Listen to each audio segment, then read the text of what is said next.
예, 오늘 말씀 보겠습니다. 오늘 말씀은 로마서 5장 5절부터 8절 말씀이 되겠습니다. 로마서 5장 5절부터 8절 말씀.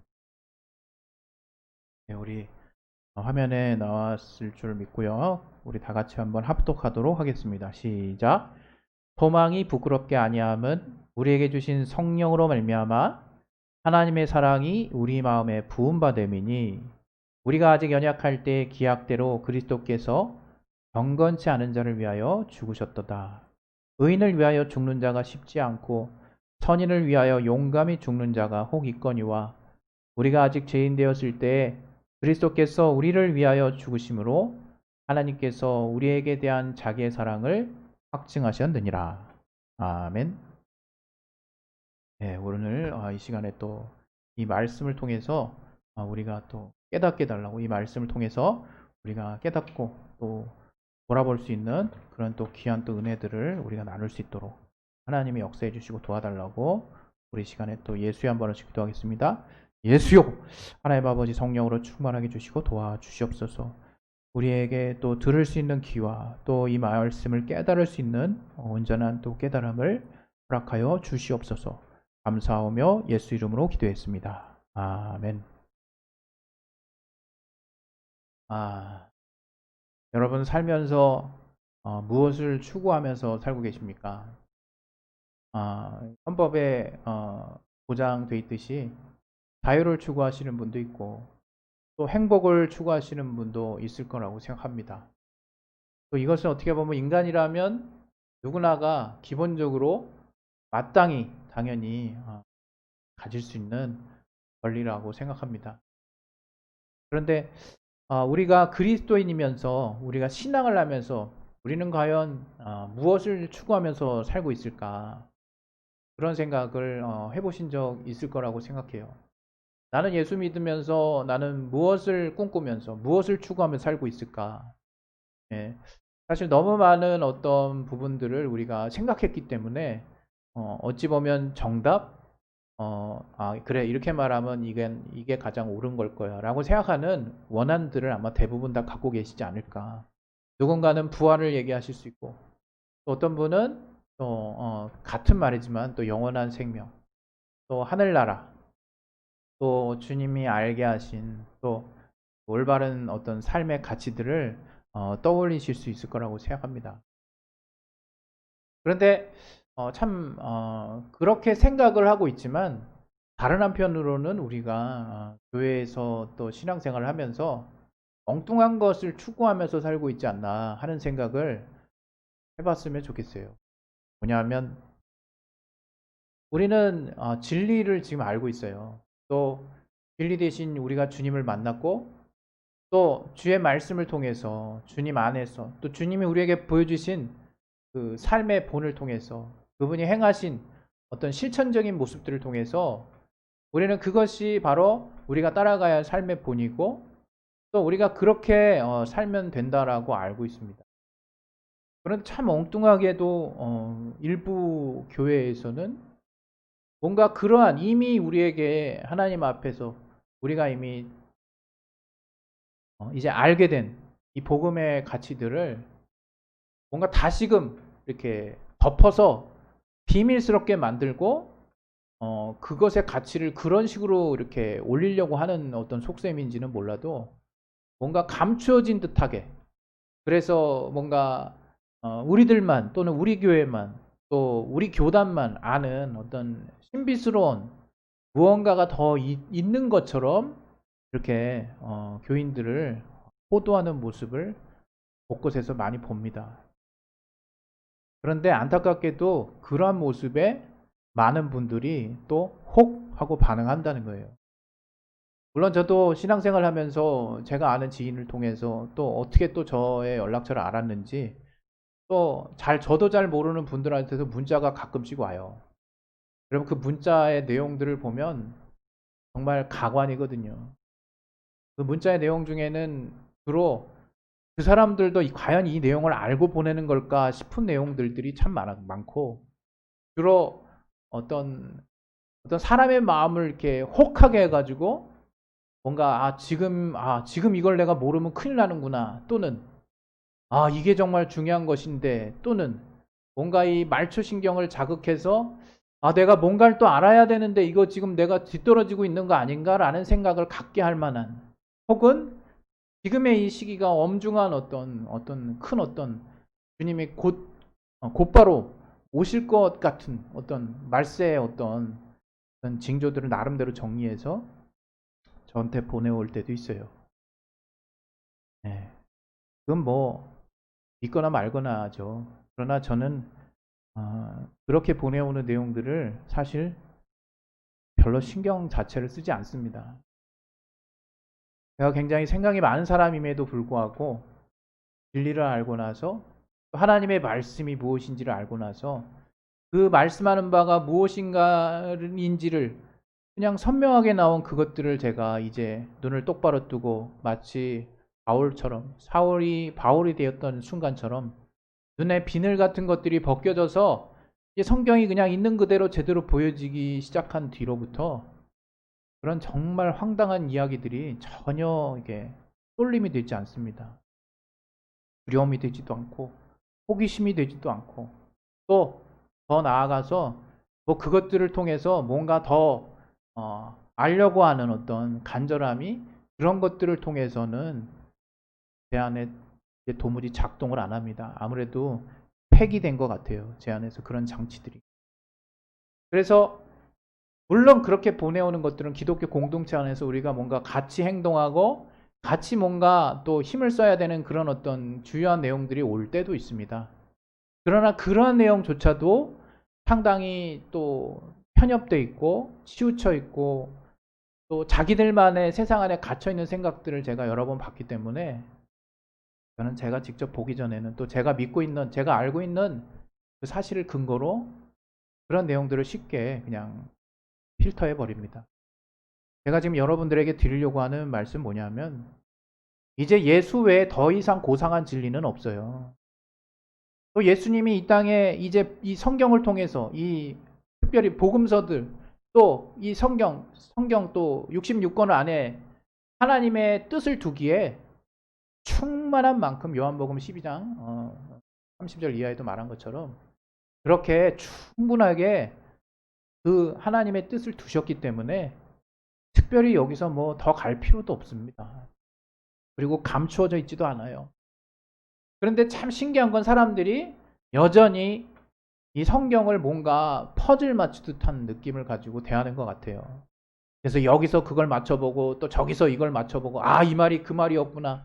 물론 잘 이해되지 않고 알쏭달쏭한 말씀들도 많이 있어요.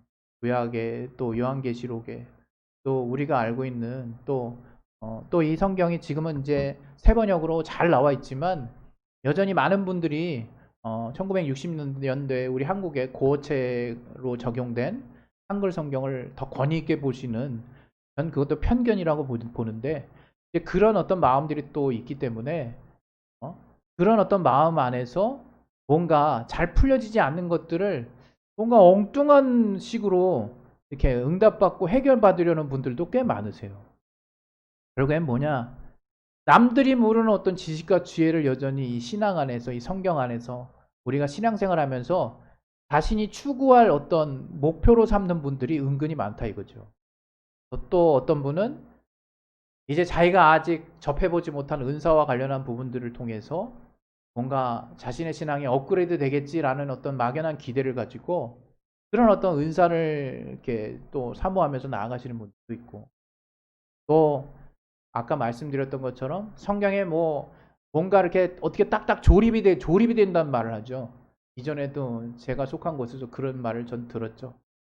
그런 거에 큰 의미를 두지 않는데, 뭔가 조립되는 무언가가 자기를 뜨겁게 하는 것이냐 착각하면서 산다 이거예요. 저는 이것을 착각이라고 정말 말씀드리고 싶어요. 저는 이제 이 성경을 보면서 어느 곳에서나 하나님이 변함없이 우리에게 드러내신 그 뜻과 마음들을 살펴봅니다. 그 중에 가장 대표적인 것이 아마 오늘 저와 여러분이 나누는 또 이 사랑에 관한 주제일 거예요. 아마 이 사랑과 관련해서는 제가 얼마 전에 또 어떤 사랑의 스펙트럼이라는 어떤 주제로도 여러분과 나눴고, 제가 워낙 이 사랑과 관련된 주제들을 좋아해서 중복될 것 같은 내용들이 많이 있을 거라 생각합니다. 그럼 오늘은 제가 어떠한 관점으로 이 사랑을 또 이야기하는지를 좀 여러분이 이렇게 헤아려 주시면 감사할 것 같아요.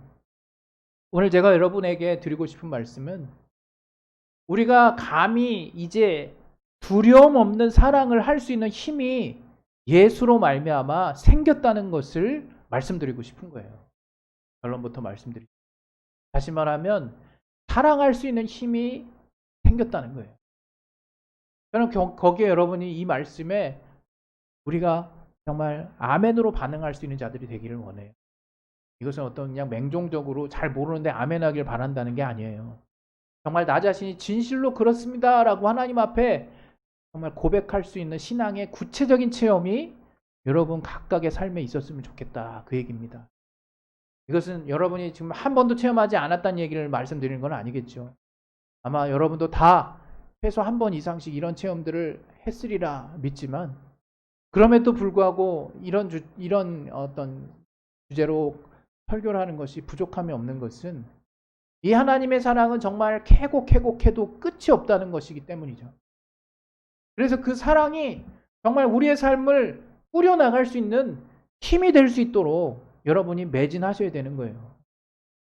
오늘 제가 이 하나님의 사랑, 특별히 제가 주목하고 있는 것은 오늘 본문의 9절에 우리가 소망할 수 있는 그 이유도 바로 성령을 통해서 하나님의 사랑이 우리 마음에 부어졌기 때문이다 라고 바울이 얘기하는 것입니다. 그러면서 이어 얘기하기를, 의인을 위해서 죽는 자가 또 선인을 위해서 죽는 자, 그리고 더 나아가서 그런데 주님의 죽으심은 어떤 죽음이냐 하는 것들을 우리에게 설명하고 있죠. 네, 우리 잘 압니다. 그 죽음은 어떤 죽음입니까? 죄인 되었을 때, 우리가 아직 죄인 되었을 때 주님께서 자신을 다 내어놓으시는 죽음을 당하셨어요. 다시 말하면 우리를 위하여, 오늘 본문에 나온 것처럼 경건치 않은 자를 위하여. 경건치 않은 자가 누굽니까? 바로 우리를 말하는 거죠. 우리가 죄인 되었을 때, 아니 어쩌면 우리는 지금도 예수 보혈의 공로가 아니면 정말 이 육체의 연약함 가운데서 계속 죄 가운데서 정말 허우적대는 모습들을 여러분 삶에서 여러분 인정할 수밖에 없을 겁니다. 그런데 그런 것들을 인정하며 힘 빠지고 지치고 그냥 나약한 모습으로 있으라는 것이 아니라, 이제 그러한 우리들에게 정말 복된 소식, 주님이 어떤 존재로 우리에게 다가오셨느냐, 이제 우리에게 정말 영원한 주님, 우리에게 우리가 상상할 수 없는 사랑을 주신 주님으로 우리에게 다가오셨다는 거예요. 다시 말하면 여러분 살면서 한번 손을 꼽아 보셨으면 좋겠어요. 손을. 나에게 내가 나를 잘해주는 자를 내가 사랑한 경험들이 얼마나 있을까? 또 좀 나를 탐탁지 않게 생각하지만 내가 그 사람을 사랑하려고 애쓴 적은 또 얼마나 있을까? 그런데 더 나아가서 이제 나를 공격하고 나를 정말 모함하고 나를 험담하고 또 나에게 피해를 입히는 자를 내가 용서한 경험은 얼마나 있을까? 더 나아가서 용서를 뛰어넘어서 그 사람을 내 마음에 받아들이고 그걸 또 뛰어넘어서 그 사람을 마치 나의 몸처럼 사랑했던 경험은 과연 나에게 있을까? 한번 생각을 해보셨으면 좋겠어요. 아마 그런 체험이 있으신 분은 정말 저는 제가 생각할 때 하나님의 사랑이 무엇인지 아는 분이라고 생각합니다. 물론 그렇지 않은 모든 분들이 그러면 반대로 하나님의 사랑이 뭔지 모르시는 분이다 이렇게 말하려고 하는 건 아니에요. 저도 그럼 모르는 자니까.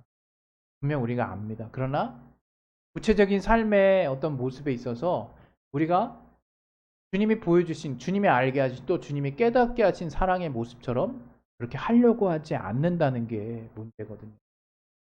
중요한 건 뭐냐면 이미 이제 우리 안에 하나님의 사랑이 부어졌어요. 성령을 통해서 하나님이 우리에게 사랑할 수 있는 힘, 사랑할 수 있는 능력을 주셨어요. 그런데 여전히 우리는 두려움에 쌓여 있다. 이 사람이 나를 해할까봐, 이 사람이 나를 모함할까봐, 이 사람이 나를 판단할까봐, 이 사람이 나의 삶의 지경을 틀어 놓을까봐. 여러분, 사람의 마음이 참 신기한 것이 한번 누군가가 나를 이렇게 정말 안 좋게 본다는 생각을 하기 시작하잖아요. 그게 계속 확대가 돼요. 그래서 어느 순간 내 마음속에는 그 사람이 죽일 놈이 돼 있어요. 신기하죠? 근데 그 죽일 놈이 된 그 사건의 그 시작은 뭐냐? 그냥 이 사람이 나한테 예를 들어서 말실수 한번 했어. 근데 며칠 뒤에 내 안에는 죽일 놈이 돼 있다 이거예요. 미워하는 수준을 뛰어넘어서. 참 신기하죠, 사람의 마음이. 왜 그럽니까? 누구나 전 같지 않을까 싶어요. 누구나. 목사님도 죽일 놈이라고 생각하시네. 저도 참 우리 사모는 잘 알겠지만 정말 때로는 막 거친 말도 나오고 마음속에 분노도 있고 막 어떤 특정 사람들을 향해서 막 정말 이렇게 끓어오르는 분노가 있을 때가 있어요. 그럴 때 보면 그 뒤에 잠깐 또 생각나는 것이 내가 왜 이러지? 이런 생각이 들어요. 근데 참 또 아이러니한 것은 그런 생각을 가지면서 또 하나님의 사랑을 이야기한다는 거죠. 저는 생각합니다. 나는 참 연약하구나. 제가 지금 여러분에게 정말 설득 내지는 설명하려고 하는 또 본문에 나온 하나님의 사랑을 또 알게 하는데 참 역부족인 자라는 걸 분명히 잘 알고 있어요. 그러나 한 가지 분명한 것은 이러한 저도 그 하나님의 사랑에 정말 깊이 몸담았었고 또 지금도 그 사랑에 푹 젖어 있기를 원하는 사람이라는 거예요. 왜냐하면 그 사랑이 주는 힘은 놀라웠거든요. 또 놀랍거든요. 아마 그 사랑, 하나님이 그 아들 예수를 통해서 우리에게 보여주신 사랑을 제대로만 체험한다면 단언하건대 이런 말 자주 쓰네요. 세상에 두려울 게 없을 거란 생각이 들어요. 그런데 우리가 추구하는 사랑이 바로 그 사랑이라는 걸 잊지 말았으면 좋겠어요. 그것은 막 나의 막 끓어오르는 것들을 참고 막 억지로 참고 그 사랑에 이르도록 노력하자는 게 아니에요. 오늘 본문에 큰 힌트가 담겨 있는 거예요. 그 사랑이 이미 부은 바 되었다는 거예요. 그런 나 자신을 인정하자는 거죠. 아니 그 참 엉뚱한 식으로 접근하시네. 일단 노력을 해야지 그걸 인정한다고 뭐 달라지나요? 참 사람이 되게 신기해요. 내가 무언가 있다라는 것을 알게 되면요. 그때는 그 있는 것을 최대한 활용할 수 있는 사람이 되죠. 그러나 내가 무언가가 있다라는 것을 모르는 사람은 엉뚱한 데 힘을 쏟습니다. 진짜. 우리의 삶의 모든 지경이 다 그렇습니다. 제가 체험한 바로는. 이 사랑도 그러한 면에서 여러분에게 지금 말씀드리고 싶어요. 지금 성경은 뭐라고 얘기하고 있느냐?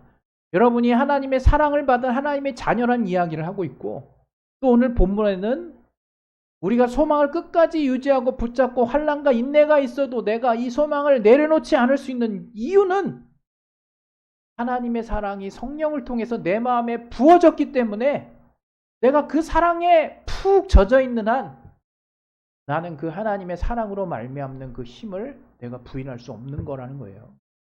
다시 말하면 그 사랑의 색깔, 그 사랑의 깊이가 어느 정도냐? 예수를 향해서 돌을 던지고 또 가시면류관을 씌우고 옷을 벗기고 희롱하고 침을 뱉고 채찍으로 때리고 결국에는 십자가의 못을 받고 십자가에 세운 그 일당들이 바리새인과 서기관과 또 그 당시 정말 예수를 싫어했던 또 본디오 빌라도의 명예에 의해서 그러나 그 정말 자신들의 어떤 그 지위가 흔들리게 만드는 그 예수를 어떻게든 정말 제거해야겠다라는 생각하는 그 일부 사람들의 어떤 무리의 어떤 의해서 예수님이 십자가에 박히신 게 아니에요. 전 그런 생각 정말 많이 해봅니다. 내가 만약에 그 시대에 태어났다면, 나처럼 의심 많고 생각이 많은 자가 그 시대에 태어났다면, 내가 도마가 되었을 수도, 내가 정말 이제 혹여나 바리새인과 같은 사람이 되었을 수도, 아니면 돌을 던지는 사람 중에 한 명이 됐을 수도, 아니면 내가 십자가에 못을 박는 군병 중에 한 명이 되었을 수도 있는 거예요. 우리의 인간의 본성은 그런 어떤 내 것을 빼앗길 것 같은 두려움과 또 이 죄된 이 본성, 다른 사람을 시기하고 밀어내고 어떻게든 판단해서 깎아내리고 하려고 하는 그 마음에서 자유롭지 못하고, 인간 자체가 악하다라는 말을 하려고 하기보다 내가 나 자신을 보호하려고 하다 보니까 하나님의 사랑이 없이 막연한 두려움을 가지고 이 세상을 살려고 하다 보니까 내 안에 쓸데없는 방어 기제들이 너무 많다는 거예요. 그 방어 기제, 그것은 다른 사람을 공격하는 용으로 사용이 되기 일쑤고, 그렇게 삶을 계속 살아오면요, 그것이 당연하다고 생각이 돼요. 그리고 내가 살아야지 어떻게, 당연한 거 아니야, 이렇게 말이 나옵니다. 그러나 성경에서 말하는 우리 그리스도인으로서 하나님이 우리에게 알게 하신 사랑은, 그것이 정말 문자적으로 우리가 내용을 아는 이타적인 사랑이라 이거예요. 아가페적인 사랑이라 이거예요. 나를 다 내어놓는 사랑이라 이거예요. 그 사랑은 눈에 잘 보이지도 않습니다. 때로는. 주님은 분명히 그렇게 말씀하셨어요. 오른뺨을 만약에 때리는 자가 있거든 왼뺨도 돌려대라고. 또 누군가가 억지로 오리를 가게 하거든 심리를 기꺼이 동행하라고. 그게 뭡니까? 그게 무슨 뜻일까요? 또 성경에는 빌립보서에 다른 사람의 일을 돌아보아 너희 기쁨을 충만케 하라는 말씀이 있어요. 또 구약부터 쭉 일관되게 하나님 말씀하시기를, 율법은 사랑을 강조하는 것인데 결국 이웃에게 해를 끼치지 않는 것이라는 거예요. 이웃에게 악을 행하지 않는 거라는 거예요. 그것을 사랑으로 정의하고 있거든요. 우리가 그러한 사랑에 눈을 떠야 되는 거죠. 우리가 그러한 사랑. 그런데 여전히 우리는 너무나 허울과 같은 좀 허무맹랑한 어떤 신앙적인 어떤 이상을 쫓아서 그동안 살고 있지 않았나 싶은 생각이 들어요. 하나님의 말씀은 참 일관됩니다. 하나님의 말씀은 계속해서 사랑을 강조하는데 그 사랑의 구체적인 모습은 하나님을 자원하는 마음으로 하나님의 뜻을 순종하는 마음이 하나님을 사랑하는 것과 같아요. 하나님이 기뻐하시는 뜻을 나도 기뻐하는 것이 바로 하나님을 사랑하는 자의 모습입니다. 그러면 이웃에게 대해서는 어떠냐? 우리 다른 사람에게 대해서는 어떠냐? 바로 이웃에게 해를 끼치지 않는 모습을 이야기를 해요. 이웃에게 악을 행하지 않는 모습. 그러면서 계명을 이야기하시죠. 주로 물론 사람을 것이라고 뭐 생각해 표현해서 지금과는 약간 안 어울리는 게 있지만 그 당시 어떤 정서상 주신 율법이니까 아내나 또는 그 어떤 그 집의 물건이나 도둑질하거나 해하거나 또는 피해를 입히는 거, 그것을 하지 말라고 강력히 경고하고 있고 하나님이 거기에 따른 형벌을 이야기하고 있거든요. 이것을 요약하면 바로 사랑이라고 얘기하고 있잖아요. 사랑의 시작이 바로 다른 사람을 헤아리는 마음에서 출발한다는 거죠. 오늘 제가 여러분에게 정말 드리고 싶은 말씀 무엇이냐? 우리가 결국 추구해야 하는 가치는 사랑이고, 이 사랑으로 말미암은 힘이 이제 주님으로 말미암아 우리에게 부여됐다는 것을 우리가 인정하자는 거예요. 그리고 그 사랑이 지금 정의 내리는 구체적인 실천은 먼 데에 있는 것이 아니라는 것을 말씀드리고 싶은 겁니다. 당장 내 이웃이라고 여겨지는 내 주변을 돌아보시고 여러분이 그들에게 해를 끼치는 일을 하지 말아야 되는 거예요. 근데 우리는 어느새부턴가 신앙을 뭔가 고상한 무언가가 있다라고 착각하며 배워가지고 천국이 얼마나 지금 이 현실과 동떨어졌는지 몰라요. 지금 가면 갈수록. 그러면 안 된다고 저는 생각하거든요. 천국이 이제 우리가 죽으면 곧바로 우리가 다시 딱히 크게 적응할 필요 없이 가야 되는 곳이 되어야 되는데 천국은 너무나 이상적이고 현실은 너무나 동떨어진 지금 삶의 모습을 취하고 있는 거죠. 그 대표적인 부분에 있어서 사랑의 가치를 우리가 실현함에 있어서 하나님을 사랑하고 이웃을 사랑하는 것들을 너무나 엉뚱한 식으로 해석하고 풀어서 우리가 삶에 적용합니다. 당장 아주 쉬운 말로 우리 이웃이 손해보는 일을 하면 안 되는 거예요. 이웃의 생명에 위해가 가는 일을 하면 안 되는 거예요. 우리의 이웃의 입장에서 생각하는 것, 그것이 사랑의 시작이라고 주님이 지금 말씀하시는 거예요. 남을 비판하지 말라는 게 뭡니까? 비판이 어디서 나옵니까? 내 기준이 있으면 비판이 나오는 거예요. 근데 하나님은 너무나 무리할 정도로 내 비판, 내 기준을 갖지 말라는 어떤 이야기가 될 것 같아요. 어떤 면에서. 왜? 비판하지 말라니까. 비판해야 될 상황에서 비판하지 말라니까. 물론 형제가 죄를 지었을 때 하나님의 말씀으로 권면하고 계속해서 돌아갈 수 있도록 정말 그를 사랑으로 정말 채찍질하고 방향을 잡아주는 그런 모습을 제가 비판의 범주에서 얘기하는 게 아니에요. 제가 말하는 이 비판은 그냥 내 기준을 가지고 옳고 그름을 따져서 그 사람을 계속해서 정말 짚어내는 거예요. 그 기준, 내 기준이 성경을 근거로 하죠. 누구나가 다 성경을 근거로 합니다. 그리스도인이라면. 들어보면 합당해요. 그러나 그 마음의 기저에는 뭐가 있냐? 미움이 있다 이거예요. 질투가 있다. 시기가 있다 이거예요. 저를 밀어내고자 하는. 근데 그거보다 더 근본에는 무엇이냐? 자기가 뭔가 피해를 당했다고 하는 피해의식과 두려움이 있다는 것을 우리가 인정을 해야 된다 이거예요. 그 두려움을 극복해야 돼요. 주님은 두려움 없는 사랑을 주셨어요. 이제 두려워할 필요 없는 사랑. 왜? 다 내어주는 사랑이거든요.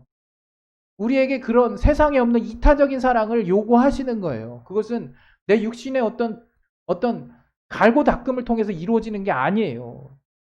먼저 내 안에 성령을 통해서 하나님의 사랑이 부어졌다는 거. 그 하나님의 사랑은 그 아들 예수를 통해서 우리에게 공개된 이제 성령의 충만함을 통해서 성령의 깨닫게 하심을 통해서 비로소 알아질 수 있는 하나님이 자신을 다 내어주도록 그렇게 사랑하셨구나 하는 것들이 깨달아질 수 있는 그런 깊이 있는 사랑을 우리가 받았다는 거예요. 그 마음에 충만하게 적셔졌다는 거예요. 부어졌어요.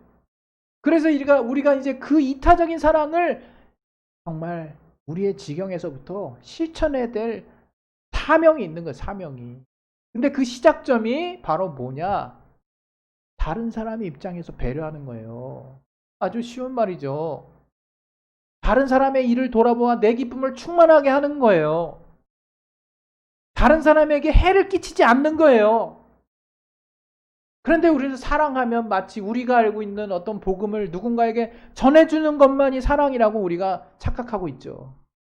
그러나 오히려 성경의 더 많은 부분에서는 소외된 사람들을 돌아보고 우리가 관심 영역에 벗어난 자들의 삶을 돌아보고 저들에게 피해 끼치지 않날 돌아보고 공평하지 않게 뭔가 이루어진 부분들을 돌아보고 남들이 그로 인해서 어떤 해악을 당하지 않도록 돌아보고 우리 이웃이 피해를 당하지 않도록 적극적으로 우리의 삶에 신경을 써야 되는 것이 바로 사랑의 시작이라고 율법이 말하고 있고 그 연장선에서 형제를 사랑하라고 적극적인 계명으로 우리에게 주어진 것이 복음 안에 있는 주의 말씀입니다.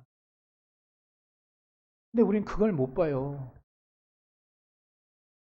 남들의 마음을 정말 헤아려 보세요. 다른 사람의 마음을 헤아려 보세요. 우리가 자꾸 뭔가 이거는 뭔가 기독교적이지 않은데 이런 개념을 먼저 가져야 되는 거 아닌가? 그 생각을 먼저 가져요. 그러나 주의 말씀 다 뜯어봐도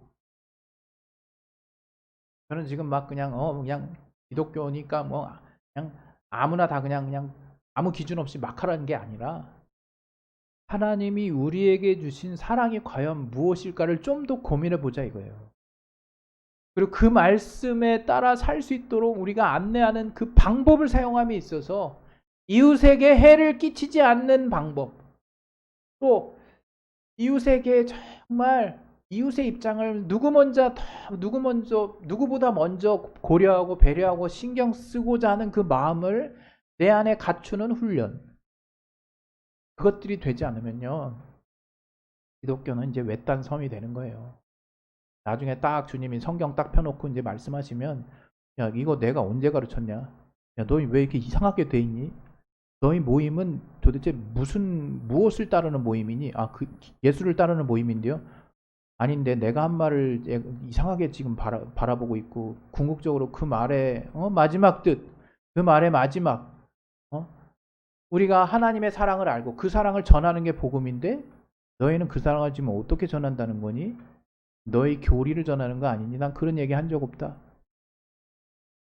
그 말 들을 사람 진짜 좀 많을 거라고 생각해요. 진짜로.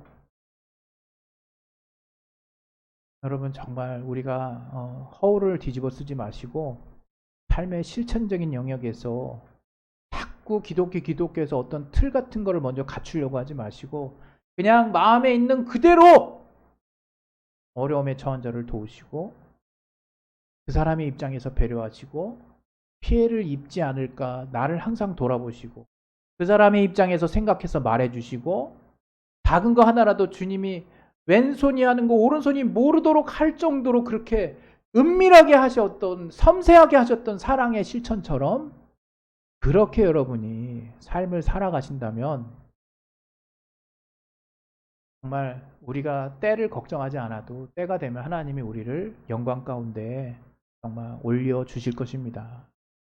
우리 시간 기도하겠습니다. 기도하실 때 저조차도 잘 안 되는 정말 엉뚱한 말들 제가 하지 않았나 싶어요. 그러나 제가 지금 정말 하고 싶은 말은 했어요. 저도 그렇게 살고 싶은 삶의 모습을 또 말씀드렸습니다. 그것은 뭐냐면 하나님의 사랑이 이미 우리 마음에 부어졌고, 이제 뭔가 의지로 하라는 것이 아니라 그 사랑을 먼저 인정하자는 거예요. 그것은 세상에 없는 사랑이고, 그것은 이타적인 사랑이에요. 정말 내가 뭔가 은혜를 받았을 때 갚는 그런 사랑도 아니고, 내가 죄인 되었을 때 주셨던 사랑이에요. 나를 위해서 주신 사랑이에요. 내가 그 시대로 돌아갔다면 주님을 죽이는 자의 편에 섰을 확률이 저는 100%라고 보는데, 여러분 어떻게 보십니까? 그러한 나를 위해서 주님이 자신을 다 죽도록 내어주셨어요. 있을 수 없는 사랑이에요. 그러나 그 사랑이 성령을 통해서 그 사랑의 깊이가 영감으로 깨달아진다면, 그 사랑의 깊이가 체험적으로 알아진다면 여러분 두려움 없는 사랑을 하게 될 거예요. 그리고 여러분 이제 세상을 이길 수 있는 힘이 생길 거예요. 기독교인은 사랑을 통해서 힘을 얻는 자들입니다. 다른 방법을 생각하지 마세요. 여러분 하나님의 말씀을 정말 지키도록 한다고 영혼을 판단하고 핍박하고 미워하고 질투하고 시기하고 자기 기준을 가지고 마음대로 재단질하지 마세요.